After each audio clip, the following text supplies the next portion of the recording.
On September the 1st, 1939, Nazi Germany marched into Poland, and this started what would end up being the deadliest war in history, the Second World War.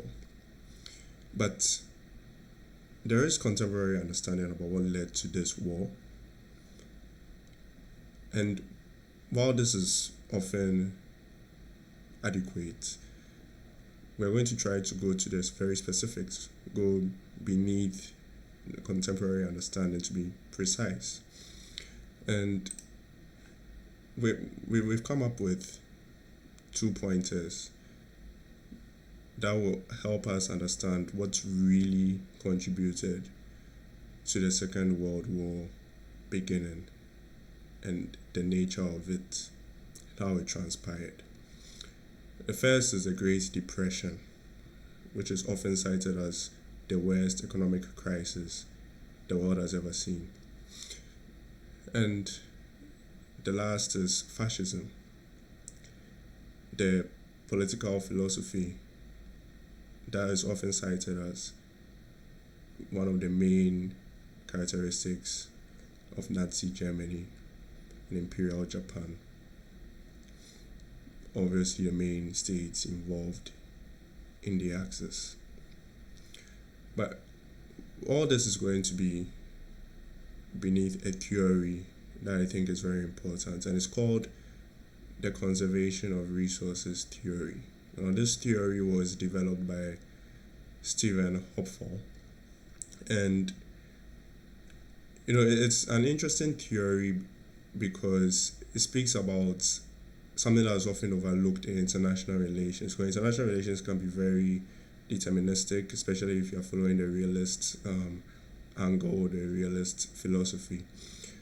But what the conservation of resources theory suggests, first of all, it focuses on how human beings respond to stress. And why is stress important?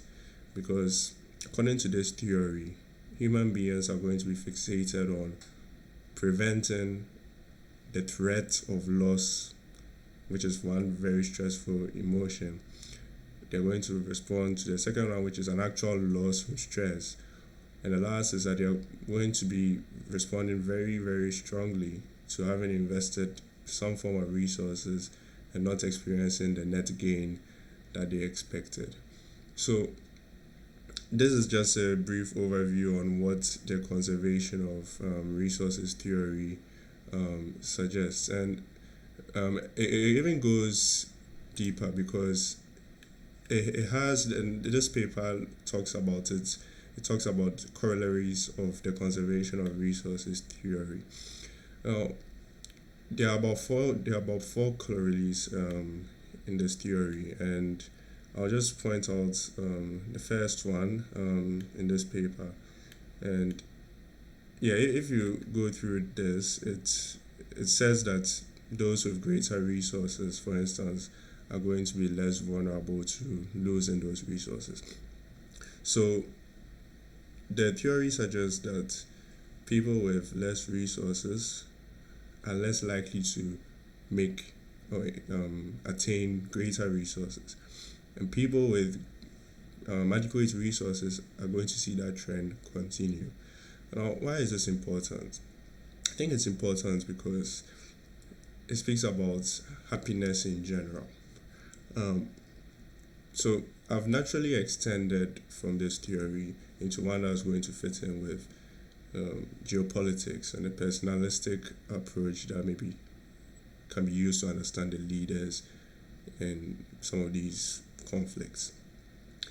If a leader is maybe a happy leader, for lack of a better term, they are more likely to be, interested in cooperation or working with others, thereby not interested in war. But every human being is extremely stressed out.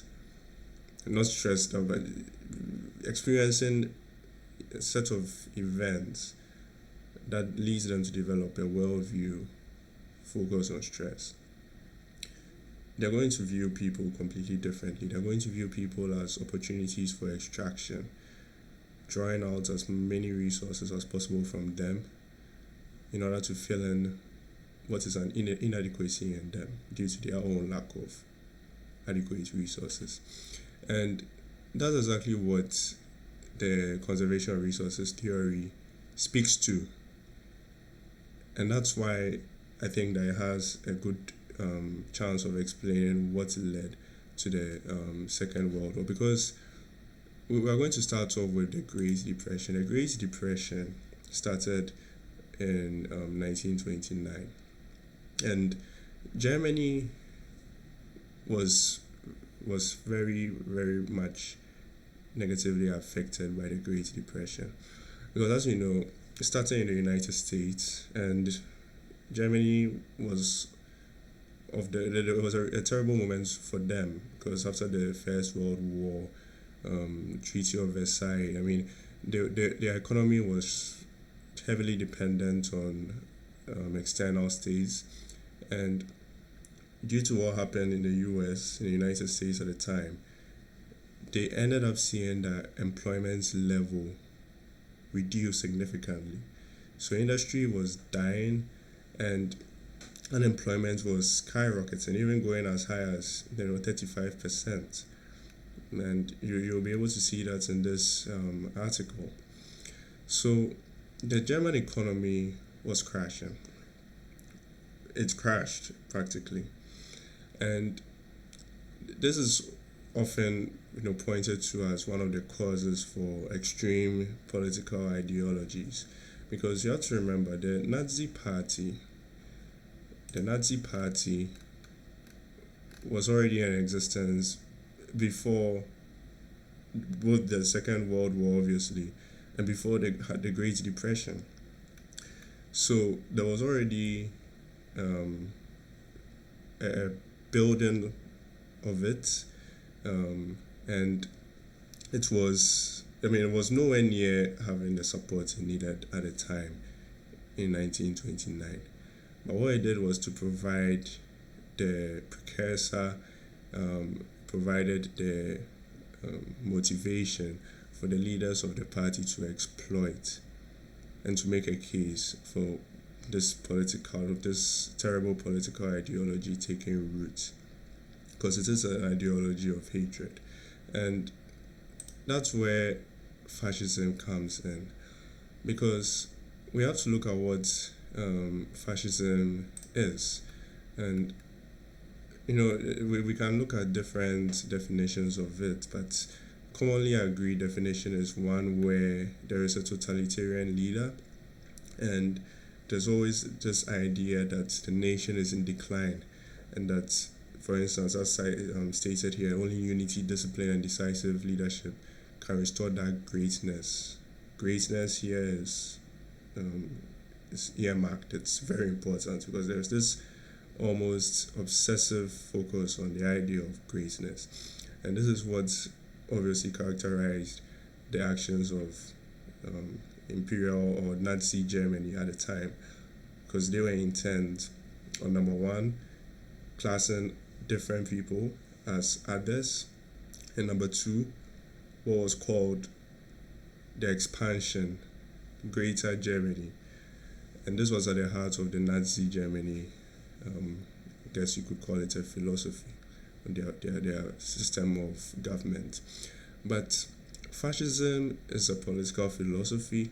They took advantage of populism, which is an approach, and you can even see populism in modern times all over the world.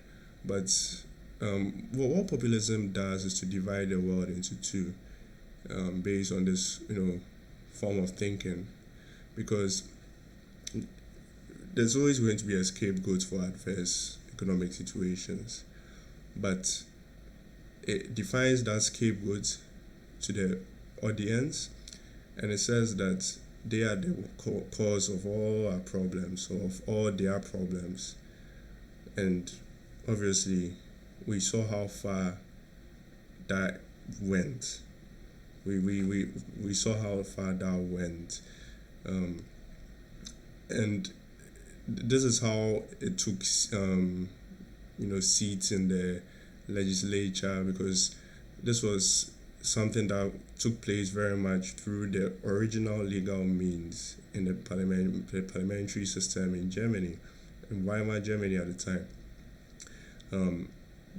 They were obviously gaining support, and it reached a point where they were able to claim a majority and claim a decisive stranglehold on the seat of government in Germany, and convert the state into a fully totalitarian one.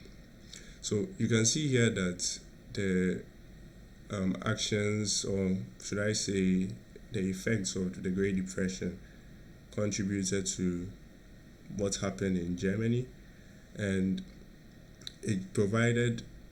Now, this is not to say that it was a direct cause, because there's always going to be free will of every agent to make the decisions that they made. And in Germany, we saw the decisions that they took at the time, which was to focus on an ideology of hatred and an ideology of creating scapegoats. But the point was that it took reign, or it really grew out of economic, very very very speedy and adverse economic conditions. And this is just circling back to the theory, conservation of resources theory. It's about stress, it's about net gain of resources. People or leaders who might have a bleak view of the world because of their own internal view, no matter what's happened to them, might be interested in extending it into others. And we clearly saw this in the ideology of the Nazi Party. So I think this theory does well to explain the events. As to whether I can fully explain, I think it still needs some work, but it is a theory that I think it's very interesting, and it shows us how perhaps how far certain political approaches can go, how the evolution of them. For instance, what populism leads to, what fascism really is. And I think that it's definitely something to take note of in order to prevent it from happening again.